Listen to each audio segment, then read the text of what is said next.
최근에는 제가 받았던 상담 전화의 대부분이 남학생이었고 약간 이제 영어를 손을 놓고 있었던 친구들의 전화가 많았어요.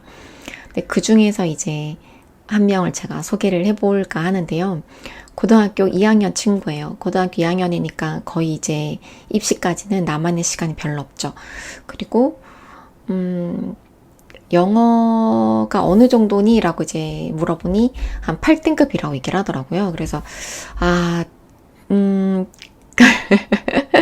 고민이 정말 많이 됐어요. 8등급. 근데 고2다. 언제 다 이걸 할 수 있을까? 이런 생각이 들더라고요. 어머니하고도 상담을 해봤고, 아이하고도 상담을 해봤는데, 일단 아이의 그 학생의 열의가 엄청 났어요. 제가 상담을 하면서.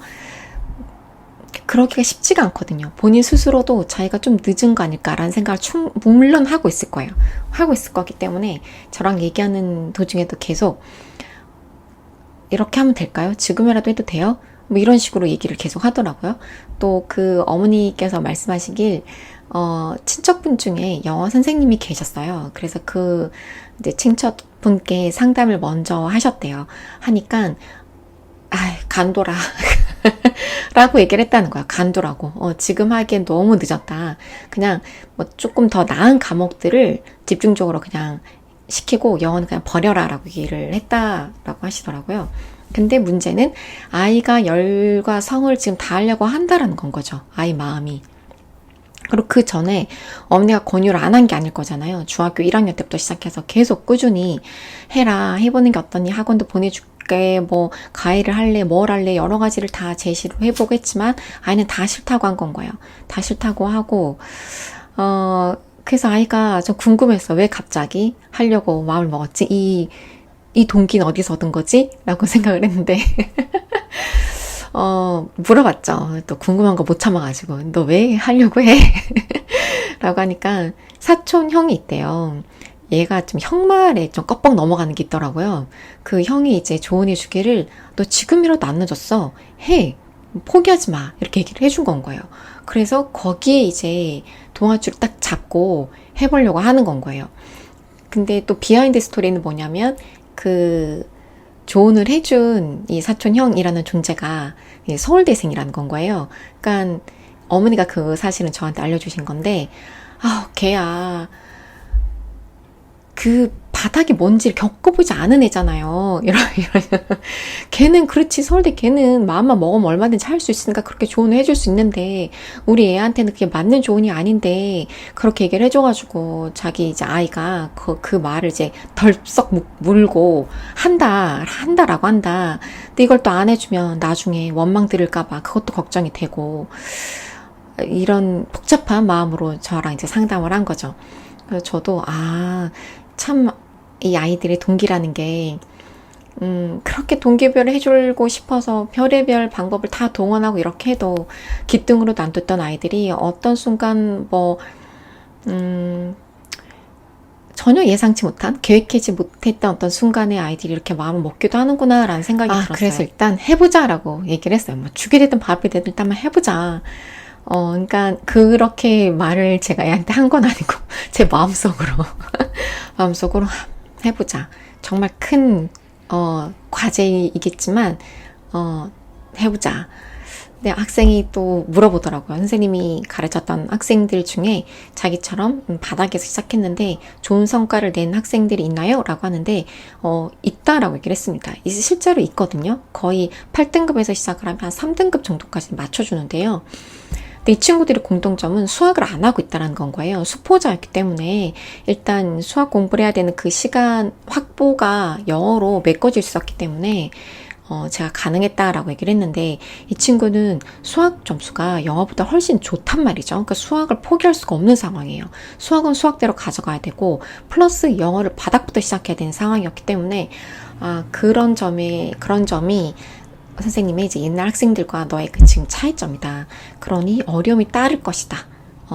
네가 지금 수학에 쏟고 있는 시간이 뭐 매일 한 3시간씩 공부한다고 하면 그 시간만큼 영어도 쏟아줘야 되는데 그걸 네가 해내느냐, 그 시간을 확보하고 지치지 않고 할 수 있느냐에 따라 달렸지 안 되는 건 아니야 라고 얘기를 했습니다. 그래서 일단 교재를 선정하는 것부터가 좀 난관이긴 했어요. 그러니까 머릿속에서 막 엄청난 교재들이 쫙 펼쳐지면서 막 그런 거 있잖아요. AI처럼 막 다다다 이건 안 돼. 이건 뭐 이렇게 yes, no. 가능한가? yes. 안 돼? no. 그럼 여기서 또 쫙 가려져가지고 이 중에서 무슨 교재? 막 이렇게 가는데 제가 굉장히 모처럼 만난 8등급 친구이기 때문에 이렇게 딱 교재가 떠오르는 게 없더라고요. 그래가지고 일단 단어 수준을 먼저 보고 문법 정도의 얘기를 한번 듣고 그 몇 가지 교재를 일단 초이스를 했어요. 교재를 사서 이 친구랑 첫날 수업을 시작을 했는데 제가 고른 교재는 매삼영의 이제 1학년 버전 영어를 이제 준비를 했고요. 모의고사. 그다음 어차피 그거는 내신은 안 될 거기 때문에 수능으로 준비를 하기로 했습니다. 그래서 그 모의고사 1학년용 문제집과 1001문 독해 기본을 준비했어요. 기본을 준비하고 그 다음에 뭐 어휘집 이렇게 준비해가지고 시작을 했는데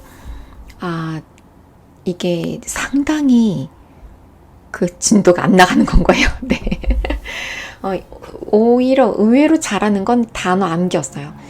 독해나 문법적인 사항은 배경 지식이 있어야 그걸 이해를 할 수 있는 건데 단어 암기는 그냥 이거 외우면 되는 건 거잖아요. 그러니까 내가 내준 숙제 중에서 가장 잘해오는 게 단어 암기더라고요. 근데 다른 숙제는 도저히 혼자 힘으로 할 수 없는 숙제들이었어요. 그러니까 저랑 함께 하는데도 한 줄 독해를 하는데도 거의 한 1시간 정도가 소요가 되는 그래서 계속 머릿속으로 생각을 했죠. 이거 아닌 것 같아. 이 패턴으로 안 되는데 뭘 해야 되지? 근데 문법적인 사항도 주어가 뭔지 명사가 뭔지 이 부분도 전혀 잡혀져 있지 않고 결정적으로 이제 어나 더 이런 걸 이제 관사라고 하잖아요. 그래서 이제 아이한테 물어봤죠. 자, 이제 관사가 있다라는 건 뒤에 명사가 나온다는 힌트가 되는 거고라고 설명을 하다가 근데 관사가 뭔지 아니? 라고 물어봤는데 뭐 명사라는 말은 한 번쯤 들어본 것 같지만 관사라는 말은 처음 들어봐요 라고 얘기를 해서 그때 이제 하고 있던 책을 다 덮었습니다. 덮고 아니다. 이걸로 하면 안 되겠다. 이걸로 하지 말고 중학교 1학년 문법을 굉장히 빠르게 흩어주자. 그래서 생각해낸 게 제가 쓴 책이었어요. 네. 저는 제가 쓴 책을 중학교 1학년 문법이 끝나고 복습용으로 가거나 아니면 한 6학년 정도 아이들이 예습을 하고 싶을 때 이제 적절한 교재로 만들었지 이 수험생 아이에게 이 책을 가지고 수업해야겠다라고 생각해 본 적은 한 번도 없거든요.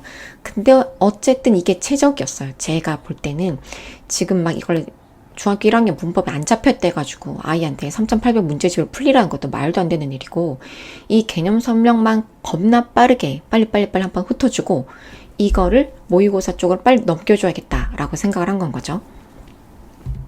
그래서 일단 아이에게 아이의 그 불씨를 꺼뜨리고 싶지는 않았어요.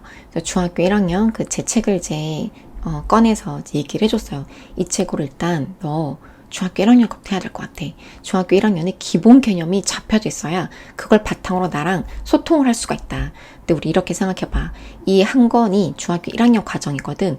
1년 내내 배우는 거야. 그런데 너는 지금 학습력이 높아져 있고 이해력도 많이 높아져 있는 상태이니 이걸 우리 한 달 안에 끝내보는 게 어떨까라고 그 아이가 괜찮죠? 지금 의욕이 엄청 넘쳐나는 상태라고 했잖아요. 뭐든지 다 오케이인 건 거예요.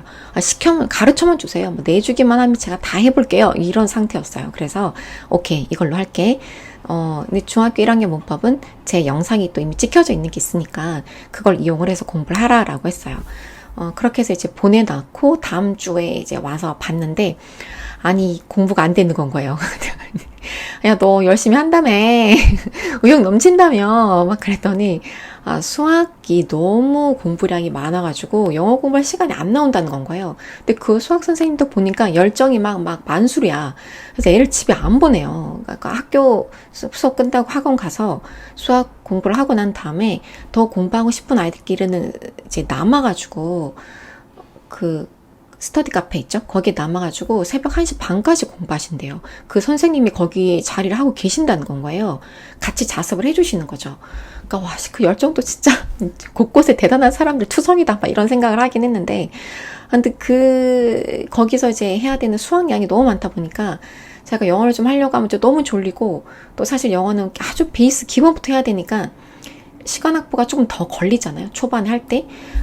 그래가지고 숙제로 내주려던 거를 또 마음 접고 저랑 하게 된 건 거예요. 저랑 비동사부터 하기 시작한 거죠. 비동사, 일반 동사 하고, 그 다음에 천일문, 인문 들어가고, 매치 시켜주고, 해석시키고, 거의 뭐 진짜 뭐랄까요. 유아식 해가지고 밥 하나하나 떠먹여주고, 흘리는 거 이제 닦아주고, 그거를 이렇게 꿋꿋이 참아내야 되잖아요. 막 이렇게 해가지고 한 입에 싹 넘겨주고 싶지만, 먹여주고 싶지만 꾹 참아야 되죠. 아이가 숟가락질을 잘 할 수 있을 때까지 그 참는 단계가 되게 힘든 건 거잖아요. 그러니까 계속 견뎠죠.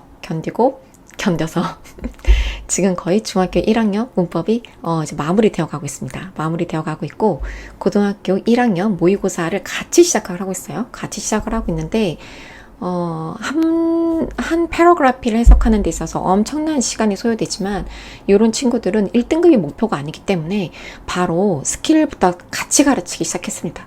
모의고사 푸는 방법을 가르쳐 주면서 위에서 한 4줄 정도, 길어봐야 4줄, 짧게는 한 3줄에서 2줄에서 답을 찾아내는 방법과 독해하는 방법을 포커스를 맞춰서 계속 훈련을 시키고, 많은 연습 문제를 푸는 것보다 몇 개 안 되는 연습 문제를 계속 반복해서 스킬이 생기도록 시키고 있는데, 이제 한 달이 지났거든요. 이제 조금 말귀가 통한다라는 생각이 들어요. 제가 이 얘기를 하는 이유는 저에게도 이 친구는 상당히 챌린지한 도전 과제이기 때문에 중간중간에 이 친구의 성장 과정과 이런 걸 한 번씩 기록을 한번 남겨보고 싶다라는 생각에 얘기를 하게 되었습니다. 이제 수능이 얼마 안 남았잖아요. 수험생들 몹시 마음이 떨리고 또 스트레스 받고 이럴 텐데, 또 수험생뿐만 아니라 우리 고1, 고2 학생들도 나는 영어는 포기해서 망했어, 이런 친구들이 혹시 있다면 해보자. 안 늦었다. 마음먹은 그 순간 한번 해보자. 1등급은 못 만들어주지만 1등급은 안 된다라기보다 사실 시간이 좀 더 필요합니다. 재수까지 생각한다 라고 하면 1등급도 포기할 필요가 없지만, 지금 현 시점에서는 최소한 한 4등급, 정말 열심히 하면 3등급까지를 목표로 해서 중간에 진행 과정을 한 번씩 소개해 드리도록 하겠습니다. 자, 그러면 오늘도 이야기 들어주셔서 감사합니다.